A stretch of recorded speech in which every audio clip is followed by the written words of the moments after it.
Hello, everybody, and welcome back to the Big East Rewind. I'm Chuck Everson, your 7-foot host from Villanova University, and my partner, my main man, Sonny Spera from Syracuse University. How are you, Sonny? What's going on, pal?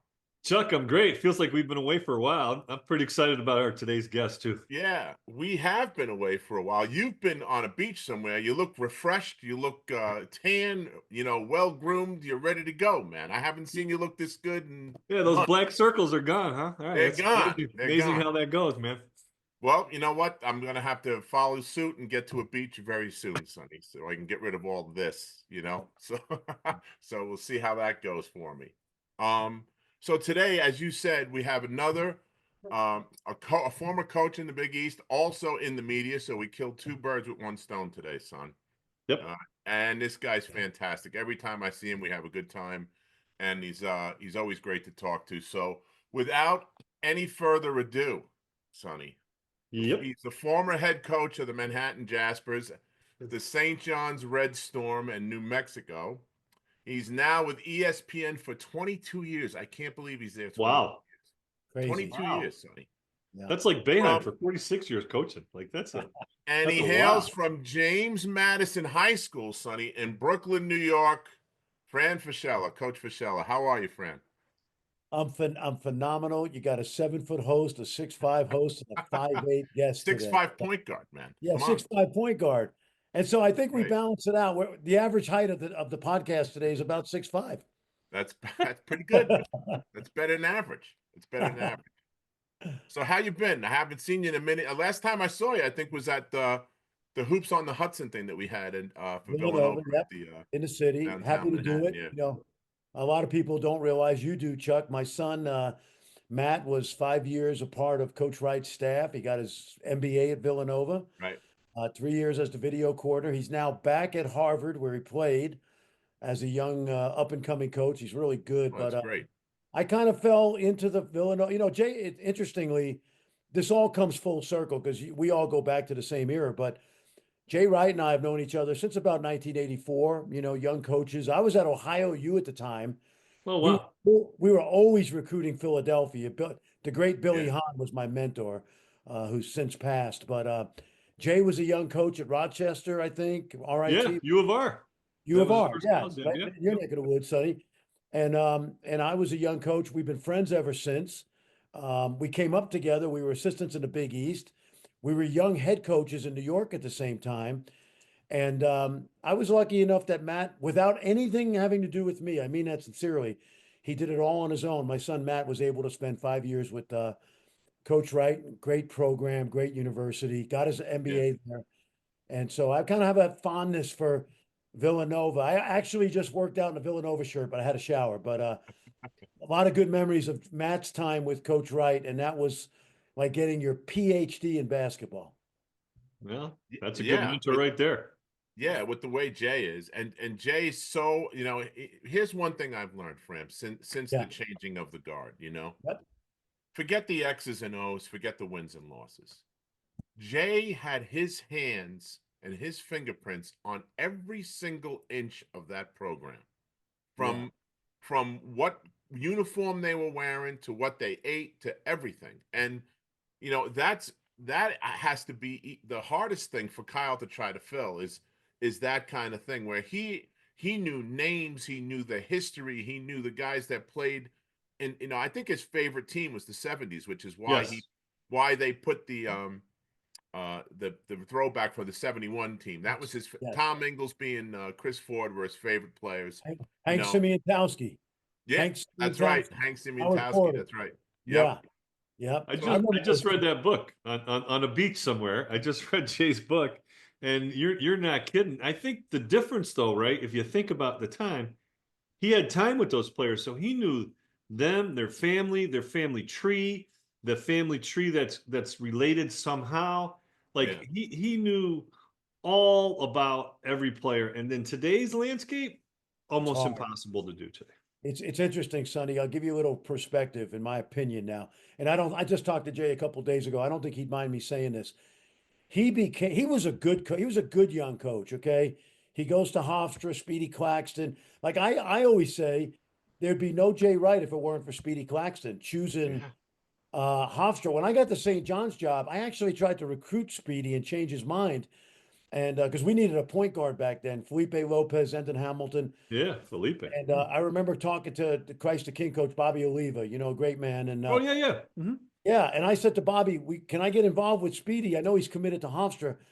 And and Bobby said, listen, let Speedy go to Hofstra with Jay. You're going to get Eric Barkley to next year, which we did. But like Jay and I were friends before that, but we were closer friends after that because I said, you're right. You know what? If I was at Manhattan and stole Speedy from the Big East, I would have wanted him to get him too. Speedy had a great impact on Jay's early career, but here's my point. He is so much a better coach the last 7, 8 years of his career at Villanova than he was the first five. Yeah. He was a good coach who became a great coach. And what people don't realize, and this really applies to Nep, I saw Tom Izzo grow into the job. Shire's growing into it now because everybody said the first 2 years Shire can't Right. coach, whatever. Jay evolved into a great coach more than anybody I've ever seen. I think, Chuck, because of your point, number one, he got involved with everything. He figured out who he needed to be. And obviously, after having not success with the high level McDonald's All American guys, he went back to the Ryan Archidiakonos and the Chris Jenkinses and the tough, hard nosed guys. Right. Yeah. That paid off. Yeah, Yeah, I'd with say. 2 chips, I would say so. And you know what? It's Well, funny, Fran, you've been around the program, like you said, through your son and everything. And so you Yeah, kind of know this, and Sonny does too. I mean, those guys that played on those 2 championship teams were very close with the guys from our championship team for whatever yes, reason. yeah. And well, hold on, hold on. I think in reading the book, part of the reason is Jay makes that the way it is. We play for those who came before us. yeah, Exactly. And it was just well, living proof. Well, Yes. I'll tell you, Sonny, you've heard me talk about this before. Yeah. So we would go to practice, and I say we, it could be me and Plansky, it could be Brian and Gary, it could be Eddie and Dwayne, whoever it was. Okay. Mhm. So we walk in unannounced. Okay. A manager runs over and hands me a bottle of water. Another guy brings over a chair, sit down, relax. So now at some point, he introduces us to the kids the first time, right? So now every time we come back, a guy like Jalen would run by and give you a little hip check, or Josh will come and give you a little shove, or all playful stuff. I'm texting with Oshefu during the championship run. Now here we are, we're both done with our careers, basically. I mean, Chef's still trying to play a little bit overseas, but we're going to games together. Now I'm hanging out with the guy. When I go to a game, I'm with Will Sheridan and Chef. And one guy's 20 years younger than me, the other guy's 30 years younger than me. It doesn't matter when you played. That's the best part about the whole thing. Yeah, and I think Rolly had a lot to do with that too, because Yes. Rolly, I always love talking to Jay about Rolly because Rolly, Jay said we had to go over his house after every game and eat because we were a family, right? And Rolly's wife made the pasta and the sauce, and Jay said it took 2 years for Rolly to figure out I wasn't Italian. He thought he was Oh yeah. Italian. He had the dark hair, He goes, "You're not Italian. I hired you. How did I hire you?" But that family atmosphere, and I'm sure you had it at Syracuse, Sonny, in many ways, but probably nobody, I think, had it as much as Rolly. And then obviously Jay brought it back. And I have so much respect for Jay because he not only turned out to be a Hall of Fame coach, he's never changed. He's the same Right. guy I knew 35 years ago. He's humble, he's respectful. He's asked for your opinion, but at the same time, man, I saw him evolve into this great coach. But that wasn't the case 15, 20 years ago. Yeah. He put a lot into it. Yeah, he did. So let's talk about coaching. What was your aspirations when you decided I wanted to be a coach? How did that all come Oh, about? I'm going to tell you, man. I can't believe I'm telling you I'm 66 right now. But growing up You in don't look it, Brooklyn, I have to say that. no, I'm blessed, man. This is I stopped coaching at 43. That's why this is That's still why you good. have some left, right? Yeah, Exactly. yeah. But no, I grew up in Brooklyn, in the heart of Flatbush. When the playground I played at, I was 4 years older than this at that time, 6'3", 14-year-old left-handed kid could really make a bank shot in the wind off the metal backboards by the name of Mullen. Okay. Chris Mullins. I knew you were going with I that. know Chris Yeah. grew up in my neighborhood. He was the guy. Hey, take the young guy. We got next. Come on, Chris, you're with us. But I grew up in an environment, New York Knicks, you know, Walt Frazier, you know, Willis Reed. I was a really good baseball player, as you know, you guys know, because you got I got proof of that now today. Um, Yep. Little League baseball, you know, Brooklyn champs, whatever. And that's an inside joke for your podcast listeners. But I always had a love of basketball. I on the playground. I come home from a doubleheader on a Saturday, baseball, sweaty, hot, wool uniforms, shower, and go right to the park to play hoop. And I was only 5'8", so but I fell in love with the game. I knew I wasn't going to be an NBA player. I wasn't going to be a D1 player. And I fell in love with coaching. Um, and I was really lucky. I worked a lot of basketball camps when I was in college. I went to Brooklyn College. And I just at a young age, you know, honestly, Chuck, here's a little trivia question. My first coaching job was at New York Tech on Long Island. And Yep. we went 79-80. We went to the Division II national championship game. We had a guy named Kelvin Hicks who was a great player. Could have played in the Big East, but he was a D2. He was drafted by the Knicks. And then I went to the University of Rhode Island and I worked for a guy named Jack Kraft. I was going to ask you about that. That Yeah, was I mean, what? First of all, I never got to meet Jack. I think maybe in passing one time before he yeah, passed. yep, But his guys talked about him so fondly. That '71 team, yes, they loved him. I mean, so tell me a little bit about Jack because, like I said, I don't have that yet. That's one of the guys that I never really got to know, yeah. and I know virtually everybody over there, as you know. So Yeah, you know, Coach Kraft, I remember the 71 team because that's when I became a basketball junkie, you know. And I got to Billy Hahn, who I mentioned earlier, who was a mentor of mine, played at Maryland for Lefty Drizel. He was the coach, assistant coach at Rhode Island. I worked their camp every summer when I was in college. When Billy left to go out to Ohio University, he got me the Rhode Island job. They didn't want to hire me. Jack didn't know me except through camp, but the athletic director made him hire me because of Billy. And they have a great booster mafia up at URI. I don't know if you know that, but a lot of goombas up there, big money guys, and they liked me, so they got me hired. Jack A was lot in of a Goombas. yeah, no, they weren't, and they're still there. They're all older. They're like me. But I got to work for Jack Kraft for a year. That's when he suffered a mild heart attack, Chuck. yeah, He retired. Now the funny thing is, he left Villanova to go to Rhode Island because they wouldn't give him a raise. You know the deal. wow. Like the longer you work at a Catholic school, the more they want you to take the vow of poverty. Also, you know. Right, right, So Jack left from I think he got from 18 to 23,000 at Rhode Island, and so I worked for him, and then so that's how I got started. And then I went out to Ohio U with a guy named Danny Nee, who was a Marquette guy, played for Al McGuire, Marine Corps guy, wounded in Vietnam, came home, worked for Digger Phelps, and eventually he and Billy hired me. And that's how my career started. And basically, all I ever wanted to be was a college basketball coach. I went from there to Ohio State with Gary Williams and Rick Barnes. right. I followed Rick to Providence. Then I Good, became Rick. the head Yeah. coach of Manhattan. So, and that was my Big East, you know, growing up around the Big East, obviously a New Yorker. But that was my first experience in the Big East, Providence College, 89 to 92. So describing your path that you took, right? Yeah, You had a lot of great mentors on the way. I I mean, did. you've been pretty fortunate, man. I mean, you had, Gary, who's a Hall of Famer. You Yes. had Jack Kraft, you had Rick Barnes, and and so Yeah. on. Talk about what it was like and what you learned from those guys. Honestly, I mentioned Danny Nee. The guy I learned the most from by far was Danny because you guys grew up in an era where Notre Dame was big time, right? And so Digger was big time. And, Danny worked for Digger. And Danny, as I mentioned, was an ex Marine wounded in Vietnam. When I got to work for him, I got the best of Digger and the worst of Digger because Digger was really hard on his assistants. Danny was the same way. But if you look at Digger Phelps, Danny Nee, Pete Gillen, Jimmy Barron, Fran McCaffrey, others I'm probably forgetting. Unlike a lot of famous head coaches, Digger had a lot of guys who had success because he taught you how to be a head coach. And that's what Danny did. When I Right. got to Ohio State with Gary Williams, I was trained pretty well already. And Gary only needed me to be a recruiter, honestly, and I say this fondly, not Gary did all the coaching. And that's how he always was. BC, Ohio State. but I knew the whole state of Ohio from my 6 years at Ohio U. And he didn't even know me either. Rick Barnes said, when I leave, you're hiring Fran. And so my interview with Gary was like 3 minutes. Honestly, he goes, Really? hey, you've been recommended highly. What do you think? You think you'd want this job? And I said, you offer me the job? He said, yeah. I said, I'll take it.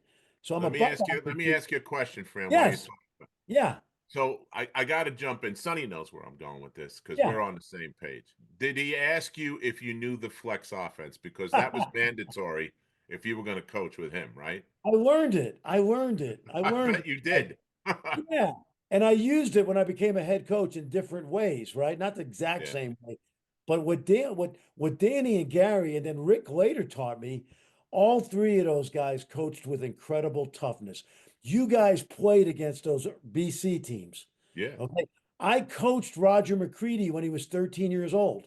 Honestly, That's in a great. Jewish center.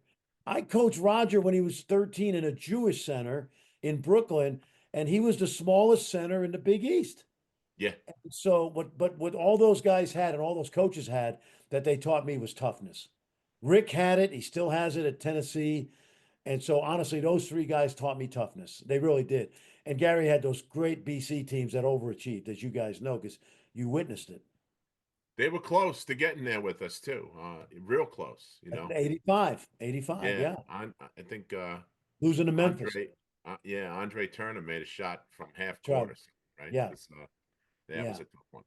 So talk to us about now you're with talk to us about Coach Barnes because I'm curious. You guys had a great team. You had at a certain point in time you had Conlon, you had Murdoch, and then Dickie Simpkins comes in. Later on, yep. Yeah, a little Austin later on. Crozier, yeah. Yeah, you Eric guys had Williams. good squads. Talk You know about what what the happened? Big It's East was funny. like then and the experience you had there. Amazing, amazing. See, this is so good for me to relive this because when Gary Williams went to Maryland, his alma mater, he got into he just didn't like the AD at Ohio State. I had replaced Rick at Ohio State. Rick goes to Providence, and in his first year, they do really well. I had a choice of going to Providence or Maryland, and Herb Sendek left Providence to go to Kentucky with Coach Pitino. So I go to Providence, and Rick was hired by Dave Gavitt. Okay. I'm not speaking out of school here. Although Dave was the commissioner of the Big East, he was still the AD at Providence College in his own way. Yeah. Because Yeah, exactly. the Big East office was a mile away, and Dave still was the man at Providence. So he had seen Rick coach against Seton Hall in the preseason NIT. And when they needed a coach, they fired my good friend Gordy Chiesa, who went on to work many years in Oh, the NBA with the yeah. Utah Jazz, Stockton and Yeah, Malone. He was he was okay. I loved Gordy. He was great. Gordy's the best. He's still He the was best. one of the best camp speakers I ever heard, Fran. You know, Chuck, I talk to him every week. He knows more NBA basketball than anybody I know. In Oh, fact, Jeff Van Gundy is among and I are among the many mentees of Gordy. Just so yeah. you know. So when I go to Providence, I want you guys to think about this because you guys were there at the beginning. Rick Barnes is a 34-year-old head coach at Providence, picked by Dave Gavitt. You got Jim Boeheim, you got John Thompson, you got Rolly Massimino, soon to be Jim Calhoun, like I think 86 maybe. Yeah. For that Rick was there. Rick was coming in then. Others, right? I'm probably forgetting somebody. Uh, PJ. PJ, yep. Mhm. So you had Hall of Fame coaches, and we're trying to survive at Providence, okay? You know, we're just trying to survive and be competitive. And Rick, if there was anything about Rick Barnes, and he still has it at 70, I was just with him. I did Tennessee A&M on Saturday in College Station. He's mellowed a little bit, like all great coaches do, but he's still got the fire. But we were fighting for our lives every night. And I'll never forget this. You guys remember, I think he might have been a little after you. We're beating Georgetown at home one night with Mutombo and Morning, and the guy guarding them was a 6'6" Marquise Bragg, who, when they were on the other end of the court, he disappeared behind one of those guys. You couldn't even see Marquise, but he Yeah. was so tough. He actually made the NBA for 2 years. And it was a great time for us because we were all young. We were fighting for our lives. We were competing against the best coaches in the history of the game, in the best league in the history of ever, you know. And so it was really fun for me at that time. to be around PC. Plus, I was Italian, so I fit in with everybody up there. Some good food in Providence. Oh, every week, every week, Sonny. It was unbelievable. We had a Marquette's comes conversation to with Ernie mind, D. Coach. I'll tell you Yeah. that. Oh, Ernie D was my idol, Sonny. I don't know about you, but I was throwing behind the back passes against the handball wall in Brooklyn in the early. Three-quarter court, though? Three-quarter court? No. But that pass they put on Twitter every now and then in the Final Four it might be the greatest pass in the history of basketball. It's unbelievable. I remember that. That's when he first caught my eye. I was like, who is this guy? Well, and then he he went was to Buffalo, and I'm like, I'm in. he was literally my idol growing up because we were all the same. Now you were taller than us, Yeah. but Ernie ended up being 5'11", and he bought a beautiful house in Rhode Island. He came over to practice one day. He said, "Coach Bonds, you ought to see my house, and I got a great library. I don't got any books in it yet, but it's a great library." Now it's filled with his book that he wrote, Fran. That's the No, thing. no, Yeah, yeah. yeah, I love Providence. I did. It was a great experience. There's a Oh, wait a rich minute. I got one more tradition. story. I got one more great Villanova story, right? We're Yeah. playing Villanova on a Saturday night at the Civic Center, and Villanova they shoot around, but for us, like the day of the game, like 12-1. They leave the 75-page Providence scouting report behind by mistake. Okay. Oh my God. So we got it. We come in. It's like 2 o'clock. We're looking at it. We're laughing. Larry Shyatt, me, Danny Gavitt was our grad assistant. Now the head of the NCAA. So we're reading it. We're laughing. We go, oh man, this is great. We did like an hour and a half before the game. The teams are out in the court warming up. Larry brings the report down to Tommy Massimino. Oh boy. Tommy had the white face look like he'd just seen a ghost. And he handed him a report. He goes, "Hey, Tommy, you left this behind and we thought you'd like it." So Tommy looks at the report, realizing he left it behind. They beat us by 25. Wow. The report meant nothing. They kicked our butt that night. Wow. How about Yeah. that? But if So Rolly had found out, Chuck, think about how Rolly would have reacted. Oh, that wouldn't have been Oh, That wouldn't have been good. There'd Forget have been it. Would blood not have been good, mattered no. They never somewhere. told him. They never told him. They still won by 25. That's hilarious Oh, they're because smart. I'm in touch with Tommy and obviously in RC and the family and stuff. Of course. I'm gonna Yeah. have to break his chops about that, man. Oh for yeah. sure. Oh yeah. So you got to have a good Syracuse and Coach Boeheim story. You know, a couple things, Sonny, about Jim. When I became a head coach, I got a couple good ones. First of all, Rick Barnes. This is not a good Boeheim story, but it's kind of cool. We go into the Cuse one year with Coleman, Stevie Thompson, Billy yeah. O, the whole crew, right? And Stevie, as great a player as he was not a great foul shooter, Sonny, as you know. Rick Barnes in the first half of our game up there, we end up winning 92-90, which was rare. You just don't beat A lot of Syracuse. points in the dome too. A lot of points. They get into the bonus in the first half. Rick Barnes fouls Stevie in the first half, makes him go to the foul line in the first half, and I think he missed 2 1-and-1s. And we got the ball back. It was like a turnover, which is so crazy because A, Rick had the guts to do it, and B, Stevie was so good at everything else, and we took advantage of it. But what I respect about Coach Bo was that when I got the job at St. John's and we had our meetings down in Ponte Vedra, Florida, we check into the hotel, we're going to the coaches meeting, and he says, "Hey, ride with me." And I didn't know him that well. He knew me coaching at Manhattan, the hotshot young coach. But he gets me in the car. We drive 10 minutes to the meeting place, and he just proceeds to tell me about the Big East and how things are run. And as you guys know, as competitive as that league was, and we wanted to rip each other's heads off, Dave Gavitt made sure there was that brotherhood. Yep. That when we got outside of the league, we were all together in this. And Jim was kind of preaching the gospel of the Big East to me. And you guys know from living it that as much as you guys probably hated, let's say Georgetown, for example, right? Both of you guys lived that.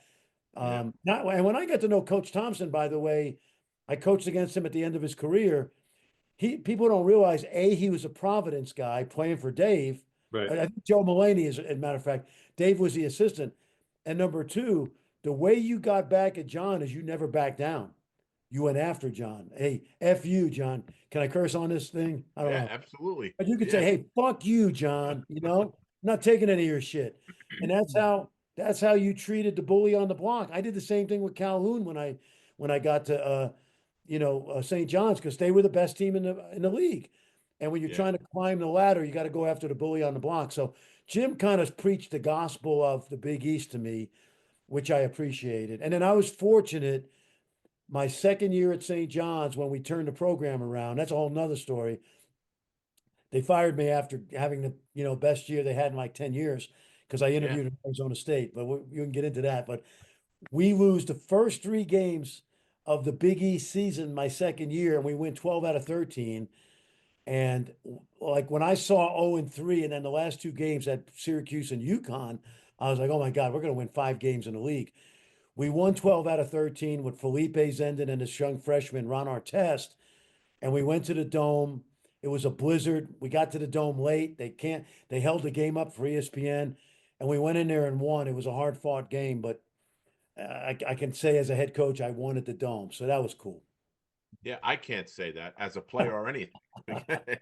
And when I even went to go see Villanova play as a spectator, we lost. It was, Bad luck. I hated playing in The there. jinx. Yeah. Yeah, it was terrible, terrible. So talk to us about now. You get the call. What was it like when you got the call from Manhattan, to come in and interview that job? I Because you replaced. followed Lap, right? You came in Well, after Steve. see, this is the coolest thing about following Lap. I had an inside source on the search committee, and Lap and I were friends because, again, Yeah, just like Jay, Big East assistants, we were New Yorkers. We both kind of talked the same way at the time. I lost yeah, my accent going to TV, but I knew from the inside sources at Manhattan they wanted another Steve Lapis. They left behind a great team. Steve did an amazing job, almost did a miraculous. great job. Yeah, He did, and so he left behind a great team. And so all I had to do was play the role of being the next Steve Lapis, honestly. Young, energetic New Yorker from the Big East. And when I interviewed, I wanted them to know we weren't going to reinvent the wheel, going to keep a lot of things the same. I would certainly put my personality on the program, but they wanted someone to continue what Lap was doing. And I got the job, I think, because they were concerned that someone would come in and change the whole philosophy of the program. And I tried to keep as much the same. And I remember and they hadn't been to the NCAA tournament 38 years. The year before, Lap took them to a good run in the NIT. So midway through my first year, we were really good at Manhattan. And, the New York papers were, hey, who's this new hotshot guy? Big East, Fran Fraschilla. And they asked me about the team and my success. And I said, I inherited Steve Lappis's team. And I think Steve and I have remained good friends ever since because coaching etiquette is if you inherit a bad team, say nothing. If you inherit a good team, praise the guy before you. right. So all I did was pick up where Lap left off. We went to the NCAA that year. A couple years later, it became my team with my guys, the transition. And we beat Oklahoma in the NCAA tournament in 1995. But I think our friendship stayed the same because I didn't come in after Lap and say, hey, I'm the new sheriff in town. We're going to do it my way. And I tell young coaches that all the time. Don't reinvent the wheel if you inherited a good team. How big a turning point was that game for you when you guys beat Oklahoma? Well, the thing about Manhattan and Marist and Fairfield and, Canisius and Niagara, for Sunny's sake, is that people don't really follow you unless your team does really well and make noise in the tournament. Right. So the cool thing about that game is, and I see it with St. John's right now. We had it in my second year at St. John's, a talk of the town. But when you kind of come out of nowhere in New York City or the New York area, and you have that miracle run, you win a game. I think like who was it? FDU a couple years ago, right? Yeah. Uh, Yeah. Yeah. yeah, I mean everybody knew they were good, but nobody knew they. You don't get any publicity unless you do it in the NCAA tournament. So I think the big thing, Chuck, is beating Oklahoma and then almost beating Arizona State. We got hosed on a call late in the game. Um, it was magical for us because the mayor of New York's calling us that we're Yeah. on the back page of the Post. It was St. Patrick's Day, so the next day when we beat Oklahoma, it was like Lucky Charm, Jaspers. It's a green back page. And so the cool thing is when you do it in New York City, unlike doing it maybe in Bowling Green, Ohio, you get the Yeah. you Right. get the exposure for it. So I did a lot of TV interviews. That week, that's the fun part about being a young head coach. They want you on New York One, they want you on Fox New York. You're doing radio shows in Seattle. You know the deal, and so that was fun. So you had success. Yep, You got the world by the short hairs at that point. You're back home. seemingly, yeah, yeah, Right. Okay. yeah. Why change? Why switch to St. John's? What was your thought process? Well, it's funny because the year of the Manhattan job, I was offered the Tulsa job. My wife's from Texas. I didn't know anybody in that part of the country. Now, I've been in the Big 12 22 years. Right. I know every nook and cranny of Oklahoma and Texas. Trust me. Right. You want a Waffle House to eat in Ada, Oklahoma, you call me, okay? Because Yeah, at 3 in the morning, right? I know where every Cracker Barrel in Texas is, okay? But at that time, I didn't know anybody in Texas. So Tulsa wanted to triple my salary. Unbeknownst to me, they had an NBA player coming in as a freshman, Michael Ruffin. And a couple of years later, a guy named Bill Self took the Tulsa job, okay? And the Yeah. rest is history. But I stayed in Manhattan because I had a lot of guys back. Quite frankly, guys, had this been the NIL era, I would have lost all those Manhattan guys. Yeah. Hashim Of Evans, course. yeah, Ashimo ended up going to Kentucky with my blessing to play for Patino after I went to St. John's because I didn't want to take him with me and kill Manhattan, but he went to Kentucky, won a national title. I never grew up dreaming of being a coach at St. John's, honestly. Even though I grew up in Brooklyn and I went to a lot of games at Alumni Hall, my dream was to coach at Notre Dame. And when I was at Manhattan, we scheduled Notre Dame. John McLeod was a great guy. You remember John Yeah. McLeod? Sure. We beat him twice. And when I interviewed at Arizona, now, so I get to, here's why I got the St. John's job. Majerus turned it down. Young John Calipari turned it down. Others turned it down. And the uproar in the New York area, Francesa radio was, "What are you doing here? Hired a young guy in Manhattan. He knows everybody in New York," which I did. And I was connected to all the AAU guys. All my kids at Manhattan were from New York. So when I did get the St. John's job, I was the last resort for them, honestly. And they quadrupled my salary. So even though it wasn't my dream job, I still thought it was a job I couldn't turn down, A, because of the money, but that's not why really, because I could already recruit Riverside, Gauchos, Sure. all those programs, LI Lightning, whoever's out there. And when I did get the St. John's job, the one good thing was my first 2 years, we had the two best recruiting years in a long, long time, both top five. I interviewed at Arizona State after the second year when I told you we made that miraculous run. Sonny, Yeah. you remember we lost to Syracuse in the semifinals when when Todd Bergen actually traveled. Come on, you know he traveled, right? And I, then I don't remember travel, but I remember. I I'm remember. joking. And I remember Blackwell hitting the shot. I'm running out on the court like Louis doing the travel. And honestly, we had won 12 out of 13 to end the regular season. Then we lose to UConn in the final game to win the regular season title. We go to the semis. I know them in the NCAA tournament. We got to 23 wins. And when we lost, even though I was disappointed, I said, you know what? I'm so tired. I can't wait to go home Saturday night to Westchester and watch Syracuse UConn in the final because I know we're going to the NCAA. And Right. I kind of reached that dream. I interviewed Arizona State a few weeks later. The president gets mad at me, thought I was disloyal. They said I was verbally abusive, which later turned out to be crazy because, my former players, Felipe Zendon, I still stay very close touch with them. But they didn't like that I interviewed with another job. And the priest hired Mike Jarvis. Now, the athletic director at Arizona State at the time was a guy named Kevin White. And Sonny Vaccaro, Dickie V said, interview with him, go to Arizona State, they'll double your salary. I turned it down, but one of the reasons I interviewed is I thought this guy could be the AD at Notre Dame someday. Yeah. Right. And he was. So you're thinking steps ahead, is what you're saying. I did. Yeah. Not knowing that he Okay. eventually would be. We become good friends. Now, having said all that, my life has turned out great because I've had a great run on TV. I could have had a heart Yeah. attack coaching because I put so much into it. Yeah. Oh And yeah. and my both of my sons are coaching now. One's at Harvard, one's in the NBA.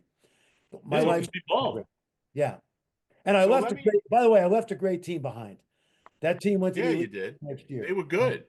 They They were were good. good. And Now, fast forward, this team now that Rick's got, and he's one of the 5 best coaches in the history of the game. Okay, top 7 at worst. What he's got, I think our team was better, honestly, because Yeah. we had pros. But the way they've captured New York City is very similar to what we had going that second year I had, where it was unbelievable, even for me to go down the street in Manhattan, everybody go, "Hey, Coach Fran, go Johnnies, go Red Storm." So what I'm watching right now is a little bit of deja vu, and very happy for the program. By the way, last thing, no bitterness at all. I've been back to St. John's plenty of times since Yep. then. They made a mistake firing me. They know it, but my life's turned out pretty good too. Turned out, yeah. So getting back to going from team to team as Yes. you're looking at teams and Yeah. not so much I guess as an assistant coach, because as an assistant coach you're climbing the ladder, so to speak, Right. right? Yeah. But when you're looking at head jobs, how important is fit Yeah. versus the allure of a big school like Notre Dame, or like if you were offered Notre Dame hypothetically, right? Back And then. that was a dream job, Yeah. right? But it didn't really fit when you looked at everything soup to nuts. Would you have still taken the job? Oh, wait a minute now. Hold on a second. See, first of all, Irish Italian kid from Brooklyn. Okay. My mom's a Okay. Shaughnessy. All Okay. right, bad example, Fran. Okay, I get Well, it. wait. I spent 8 years in Ohio, Chuck. Like, in other words, and my mentor, Billy Hahn, was actually Yeah, from South Bend. When George Raveling, former Villanova great, recruited Billy to Maryland from Mishawaka, Indiana, which is 5 miles right. from South Bend. I knew Danny Nee. I'd worked for Danny. I mentioned the Danny Nee Digger connection. So, and I knew the Midwest. Plus, where did Notre Dame recruit back then? East Coast, Catholic ski, All Hallows, Roman Catholic, DeMatha. That was my dream job for all those reasons. And I think I would have fit, but that's not how the good Lord had it work out for me. So now I'm an expert on TV and I don't Yeah, get but fired. you know what I'm trying to say though, Yeah, Fran. I mean, like I'm using that as a hypothetical, but I yeah, mean, if you were any guy that's looking for a head coaching job and yeah. a team comes up to you, how important is that the fit is right for you, that you're Oh, you're comfortable, right. that all of those things. When I got fired, I had a year off to do television, Chuck. I had a lot of great people in my corner because they kind of felt that they kind of knew what happened to me at Yeah, St. John. right, right. Priest got upset. That's okay. But I had CM Newton, Gene DiFilippo, some of the best ADs in the country looking out for me. I took the New Mexico job. I went out to Albuquerque, New Mexico because of the pit, the great tradition. My wife was from Texas. I Yeah. thought that would be a great fit. It was a terrible fit. My mom thought I was in witness protection. I said, she thought I was opening up a pizzeria out there with some guy named Sonny. And and my mom said, "Do I need a passport?" I said, "No, Mom, it's the United States. It's New Mexico." But so you're absolutely right. My bounce back job did not fit me when I left St. John's, and I was offered like 7 or 8 jobs. I go out to New Mexico for 3 years. We go to the postseason every year. I decide it's time for me to leave there. I had 2 years on my deal. My AD was great. It's not a fit. We thought it might be. Don't worry about it. We'll pay you. And I went to ESPN at 43, never went back. Yeah. And so So you're right. Fit is important. so talk the ES. I mean, you say it like it's so simple. I just went to ESPN. What does that look like? I mean, how does coach just step into that arena? Because it's These you are know how great. different it These, is from coaching. these are great questions, Sonny. Yeah, they're great questions. The year I had off, okay, when you win in New York at Manhattan or St. John's, unlike Bowling Green, Ohio, you get a chance to have have a microphone in front of you like every 10 minutes. Yeah. So like to use an example, if John Wooden passes away, hey, run up to Manhattan College and get a quote from the young coach up there for the 6 o'clock news. I always had a camera in front of me. And plus, I grew up in New York. I grew up in Brooklyn. We're arguing with about the Knicks and the Nets and the Yankees and the Mets. So I was always used to being verbal, right? That's how we all grew up. Chuck's really good at it. I've seen him; he's the best at it, and that's why you guys are doing a podcast. So I did some TV in my in between year, St. John's and New Mexico. I actually did a little bit of ESPN, and I had a guy at ESPN who was my mentor. I actually talked to him this morning. He now runs Nesson, okay, Bruins and Red Sox. And I called him as to Oh, my, yeah, yeah. Mhm. yeah, and I called him and I said, if I resign from coaching for a while, do you think you could work me in? He said, yes. And I did it on a probationary year, 2002, 3. And then I started getting offered coaching jobs. And I went to him and I said, hey, I'm interviewing here or there, Marist, Fairfield, wherever, you know. And he said, don't. We're going to offer you a deal. You could be good at this. And each year I got offered a coaching job. I went to him. He said, nope, stay. We're gonna increase your salary. You're gonna get another, 2-year deal. And it's been 22 years. He left the company, and I just took to broadcasting. I love the game. I have a joy for the game. I love getting to know the kids. It's my calling, I guess, and it's what I've done the second part of my career. I haven't worked a day in my life. 40 years, no job, basketball. So let me take one more step with this, right? Because Oh, as a coach, basketball coach, of course, right? I got some background, people, but you've used the word mentor, and you've had mentors in so many different areas. yeah. Now you're going into, a different area. How does that look like? I mean, who's coaching you? Talk about how they get you elevated in your game there. It's another great question. I say this like carefully. Most of the time, ESPN doesn't train you. Okay, they throw you out there with a microphone and hope you're good, or you're smart enough to ask questions. Mhm. Producers, directors, what happens when you're talking in my ear? Can I talk on the microphone? Yeah, you got to do both things at once. Okay, so yeah, when you're talking, we're telling you wrap it up. You got 15 seconds. Okay. If I didn't ask that question, nobody would have ever told me. Okay. Right. Here's a great story. When there's an NBA strike in 2011, they throw Mike Breen on some college games. Okay. Yeah, And Mike yeah. and I were friends from New York and the Great Knicks. guy. So Great guy. Mike and I are doing a college game, Georgetown and Alabama. They hit a buzzer beater. Mike goes, bang! I scream and yell at the same time. And the game ends. We go off the air and he takes his headsets off and he goes, hey, we're friends. I let you talk for 39 and a half minutes. The last 15 seconds is my show. No one had ever told me that. And I now never heard that. I Yeah. had never heard that. So now when I work with a young play-by-play guy who's nervous, believe it or not, about working with Fran Fraschilla, I go, when we're having lunch, I go, listen now, last 2 minutes of the game, when there's a timeout, just say to me, Fran, what are they saying in the huddle? And I'll tell you exactly. Last 15 seconds, it's your show. So to your point, Sonny, all these things have happened through the years by osmosis, being around great people, watching Raf work, Doris Burke, Mike Yeah. Breen, producers, directors, and that's how it happened. Honestly, But your thirst, if you think about it, comes right back to just competitiveness. To get better, you got to be driven. You gotta, yes, you gotta write the script, right? And then you gotta sort of get it edited, right? So if you're not getting help.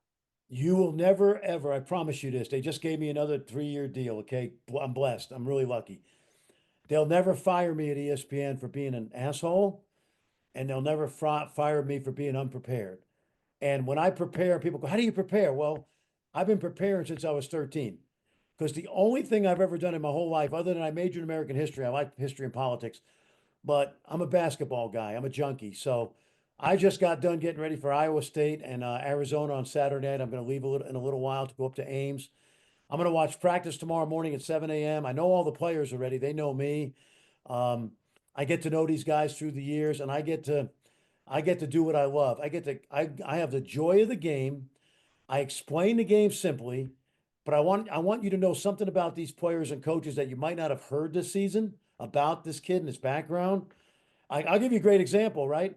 Villanova, Brandon Slater. Okay, I do a Yep. Slater game. I do a Villanova game. Matt's coaching there.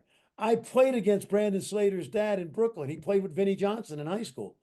Not that that is that important, but there's things about the kids that people go, how did he know that? How did Fran Fraschilla know that? And I Right. just, it's in me. It's just, it's 24/7 in my veins. And it's not that important in the scheme of life. Much more important things like curing cancer and taking care of young people when they're sick. Yep. But when it comes to the playground of life, this is what I do. Yeah, and it's also the profession that you're in right now. So you are Yeah. going to be recognized for giving and providing something in your broadcasts, like you Yes. said, that you're not going to hear somewhere else. The best compliment I get, and I'll tell you, Chuck, is when I say about a kid, this kid is taking too many tough shots. I love this kid, but he's taking too many tough shots. The coaches the next week will tell me, we played the video. We played like 20 seconds of what you said about him. And we've been trying to tell this guy the same thing the last 3 weeks. So a lot of times I try to speak the truth. Sometimes it's, and I just try, and oftentimes it's the same thing the coaches are saying about a player. So Right. I try to be honest with them. But yet at the same time, I knew Buddy Hield when he was a freshman because my son James was a sophomore at Oklahoma. So when Buddy's a sophomore and I think he has a chance to get drafted, I tell people, keep an eye on this kid because every time I'm in the gym at Oklahoma, this kid's in the gym. And then by his senior year, he's an All-American. And Dickie V comes in and steals my game against Kansas, which he was allowed to do back then. And it's like, oh, Buddy Hield, which is great. We love Dickie V, except I'm there when he's a freshman. Right. Hey, good news Oh, about Dickie V, though, right? Back Yeah, at it. phenomenal. back in it, right? Yeah. Yeah, just So incredible. so you got to be close with John Saunders at Yes. ESPN.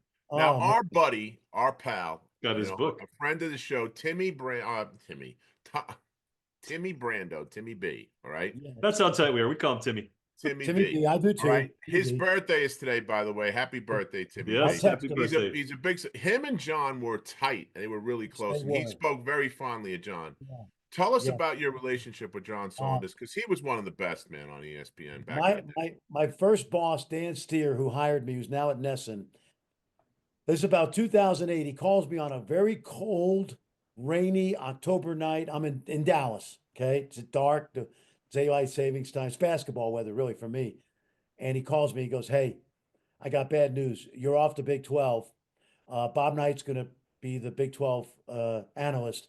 It's not my decision. It came from above me. I don't like it, but that's how it is. Hit me right between the eyes. You're off the Big 12." And I got pissed. I'm MFing him. Not to him, but just that's bullshit. I can't Yeah, believe I'm doing this. And he said to me, but hold it. You're going to do the Big East with John Saunders, okay? And you'll be great because you coached in the Big East, whatever. And I said, okay, okay. I settled down. I had 3 incredible years with John, and it was the heyday. Still, Cuse made the run, Sonny, with Scoop Jardine, Rick Jackson, Mhm. UConn's hot, Kemba, Yep. and John was. AO went down. Yeah. It's the What's big guy. that? The big guy went down. Arinze. Oh yeah, yeah, yeah. And I had 3 great years with John. He was an amazing human being. He was a mentor to me. He never hesitated to tell me, I think you can do this better. And now at that time, that's like being like 7 years in the major leagues and being an all-star. And you have a vet telling you, hey, do this a little bit better. So I always appreciate that. We go to Marquette one night, and when you go to Marquette, Mike Broker, who's now the AD, just became the AD at Marquette, he said to us, hey, we really apologize. We couldn't take you to dinner last night, the night before, because we had a function. Because they used to take us to dinner. Hey, when you get in, we're going to take you to dinner. We have a great dinner on Marquette. He tells us before the game, we're doing a Marquette game, John and I, and he said, listen, after our game, it'll be 9 o'clock. If you want to go out to dinner, there's a place, something, it's open downtown Milwaukee. We got it all covered for you. So we said, great. The game ends. We get to the restaurant at 9:15, like the Greenbrier or something like that, Green Patch or something. So we walk into this place. There's nobody in there. It's like 10 people. And we say to the young lady, Marquette sent us. A reservation for 4. She looks around, place is empty. She goes, oh, well, we can seat you. We have a great meal. We're getting to the end. I look out the window across the street, and it says across the street at this restaurant, Greenbrier. We went to the wrong place.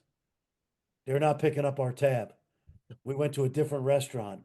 The bill comes out, it's $450 because Marquette was supposed to pick up the tab. We went to the wrong place. John picks up the tab for the whole meal for the 4 of us. And for the rest of the season, I picked up lunch for the next 8 weeks because I felt so bad. But that's how John was. Incredible human being, yeah. great at what he did. beloved at ESPN, and beloved, like you said, Chuck, by anybody who knows him. Yeah. Yeah. Yeah. Yeah. Well, Great. listen, Great man. I know you got to get a plane, so I got just a couple of things on current day So, stuff. We're on the fringe of March Madness. Who do you like going well, forward? I'm going to tell you something. I'm not just saying this. 2 years ago, when they hired Rick Pitino, and I want you to know that of all the connections I've made through the years, and especially because of the Providence relationship, I've probably talked to Rick 45 minutes in 40 years, honestly. We just haven't connected that way. Yeah. And my good buddy Glenn Consor, who's still working for the Washington Wizards pre and post game in 1978, and I was close to Glenn. I was a college kid, sophomore, wanted to be a coach. His first coach at Boston U was Rick Pitino, 26 years old. So I've known about Rick and known him for a long time, but not close. I said that he would have St. John's on the cusp of the final Sweet 16 in 2 years. And I stood by that then, and obviously it's going to happen. I love them, Chuck, for this reason. There aren't very many people who are better at 2 game preps in an NCAA tournament than Rick.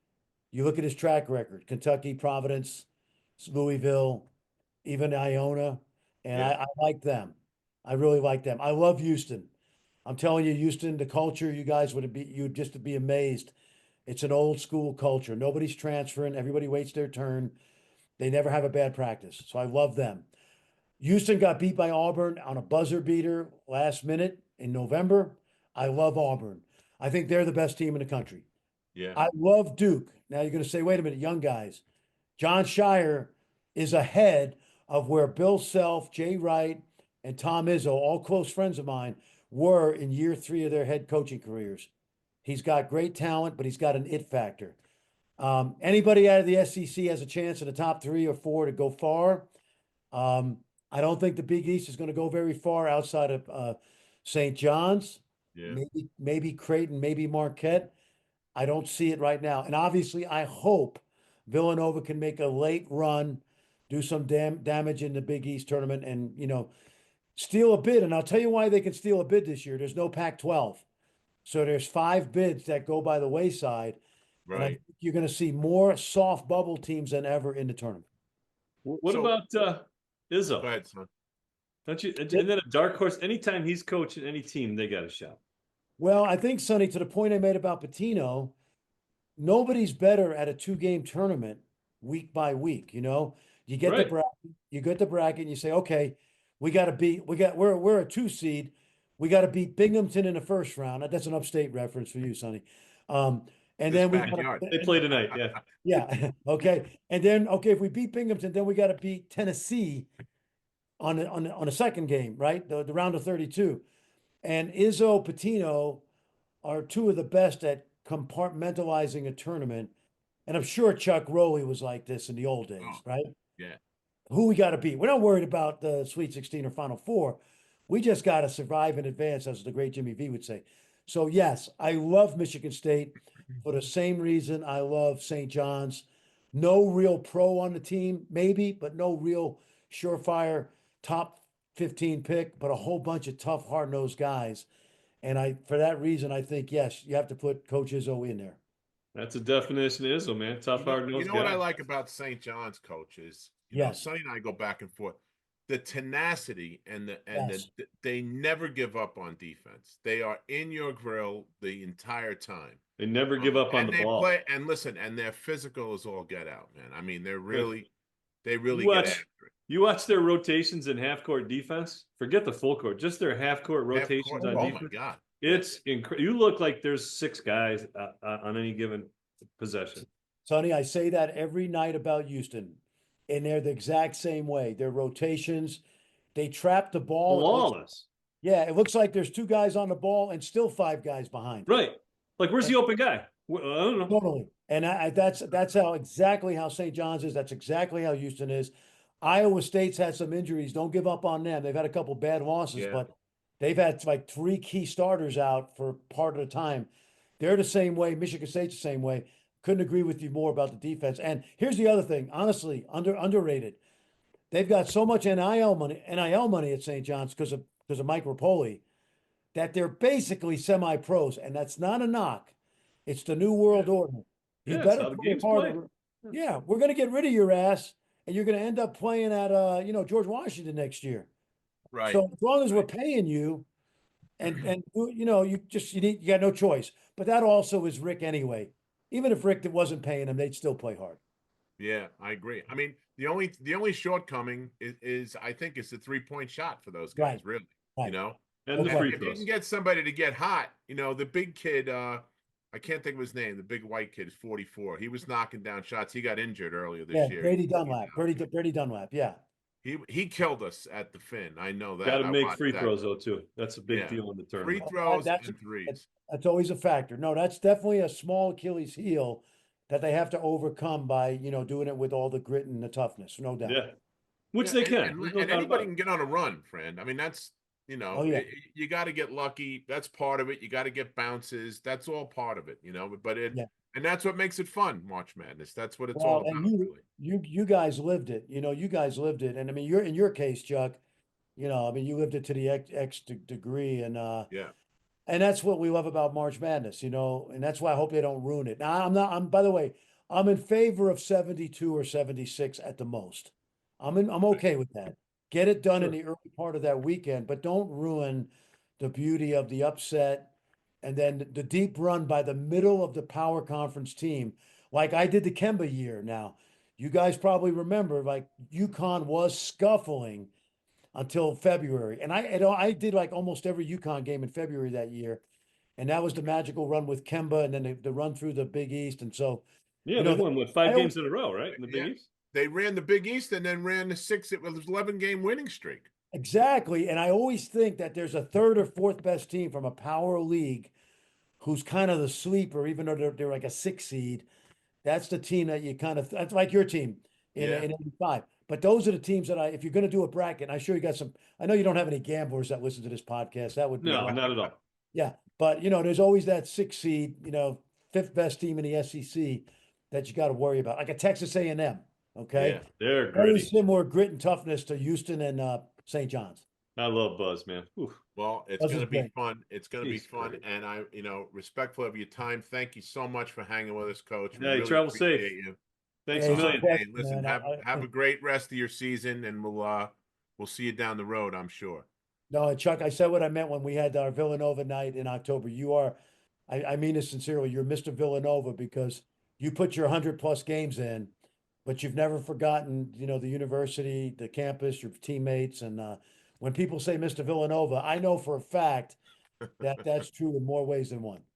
Well, thanks, man. I appreciate that. Thank you very much. Very much Yeah. so. All the best, Sonny. Tell everybody, hey, get to Duff's for me when you get a chance. There you go. There Okay. you go. Yeah. Thanks, You've been man. watching and listening to the Big East Rewind with Chuck Everson and Sonny Sparrow. The Big East Rewind is produced and directed by Nick Chico Corus and Daryl Gurney. Check us out on SiriusXM on the app and YouTube and wherever else you get your podcasts. Thanks a lot for joining us. You have a great day. Bye-bye. Thanks, everybody. Peace out.